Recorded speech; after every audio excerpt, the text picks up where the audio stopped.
before our eyes. I think we built something up, and now it comes back down, and by pillar, by brick, it's happening. Arch is a damn good quarterback. We know it in his bloodline. That's what everybody knows. But when you start to see quarterbacks, the light switches. This game is needed for him to be impactful in all ways than one, for his confidence, for his overall aura, because he got some sauce to him. I appreciate that about old Archibald. But can he put it together versus a team that everybody in the college world respects and understands that they not no cakewalk? Every athlete understands it's not what you do, it's who you do it to. Stephen A. Texas is coming off of they're on a 4-game winning streak in the SEC. They have Georgia. They have Texas A&M down the line. 2 top 5 ranked teams in the nation on their schedule over the last 3 or 4 games of the season. They got to win those games. And Arch Manning has to ball in those games. It's nice, 68% completion percentage, 674 yards, 6 touchdowns, just 1 interception in victories over Mississippi State and Vanderbilt. Georgia's a different animal. Texas A&M is perceived as being a different animal.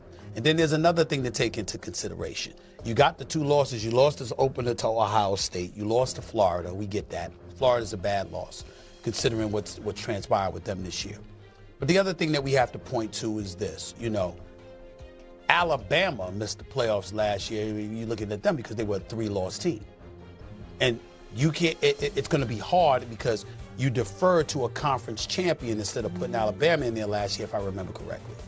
Well, if that's the case, that's going to be the excuse to leave Texas out if they become a 3-loss team, because they already got 2 losses, which is even more pressure. The reason I'm bringing up that pressure is because if Arch Manning responds to that challenge and plays in similar fashion to what he has been playing, and Texas manages to beat Georgia and beat Texas A&M, basically running the table for the rest of their regular season games, then you know what? That's going to do a lot for the legacy of Arch Manning in his first year as a starting quarterback for the Texas Longhorns.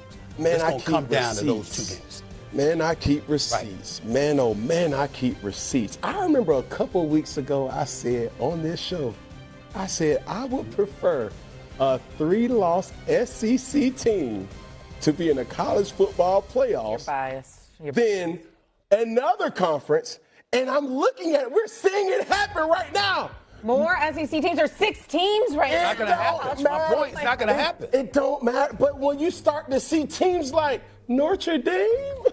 Oh, stop that, Cam. Come on, Notre Dame can compete with an SEC football team. Texas A&M, yes. Barely I said it. them. I said it. Barely. And a lot of people believe that you take Texas, who has still UGA, and Texas A&M. Sit up when you.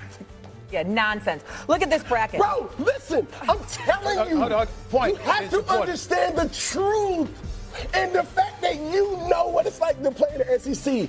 And you start to see like, hey, I wouldn't care. But it doesn't. I understand what the SEC is. It's a war of attrition, right? Because now when you go to Vanderbilt, it's not like playing in Vanderbilt when it was back in our day. It's a different thing.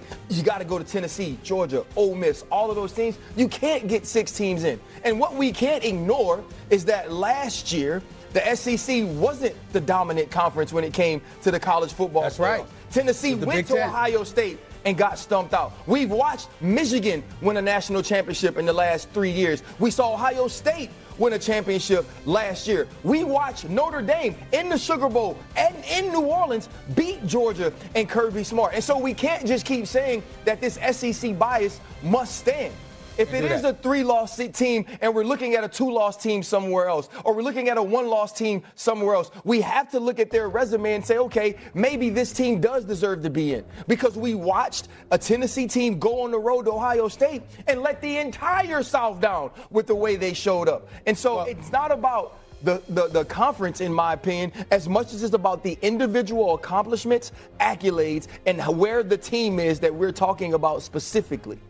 Go ahead, Stephen. Absolutely, 1,000%. And the other point of nugget that we need to know, Cam, is this. You got to remember, again, Alabama's left out. You got a conference champion in. With the ACC and the group of 5 champions currently ranked outside of the committee's top 12, right? It looks like the number 11 and the number 12 ranked teams would be excluded. So if Texas goes and they lose to their number 10 now, okay? If they lose to Georgia, they only at number 10 because BYU lost. That's what bumped them up to number 10. If they lose to Georgia, they're going to fall, whether it's to 11 or 12 or whatever. They're going to fall from that. And if the committee is going to be consistent, which they're going to look to do to some degree, if Texas loses this game, they're going to be out. And that's the bottom line. They can't let that happen. A 3-loss team, knowing those circumstances, knowing that history is not on their side in terms of how the committee's going to judge. It's one thing to figure that out. It's another thing to walk into the game knowing how imposing that scenario could be to them and letting a loss happen anyway. They cannot have another loss on this season and have an expectation that they're going to be in the postseason. That will not happen. We can fix this, college football. Oh, Cam. If you allow teams to have more of a strength of a schedule, not picking who you really want to play. You have a conference in the SEC that gets penalized for playing tougher individuals on a week-to-week basis, where on the other hand, you have other conferences that are rewarded by merely of their record. That's the only thing that I'm saying. The other thing is this, Cam, the other conferences are only getting those teams in because they win the conference. Like there has to be some sort of reward for winning your conference. And there's only 4 Power 4 conferences now anyway. And then you're going to get a group of 5 teams. And so it's not like we're excluding all of these SEC teams, but damn, how deep do you want it to go? Now, if Texas, let's say Texas loses to Georgia, but they beat Texas A&M, I think they're going to have a good chance to get in. I think they're going to try to put the best teams in. But at some point, we have to just stop saying that the old history of the SEC dominance automatically grandfathers this amount or 5 or 6 teams in when other teams are playing good ball. Yep. Okay, so Georgia feels like the standard in the SEC. They've won the SEC championship like 3 of the last 5 years. They live there, essentially, every single season.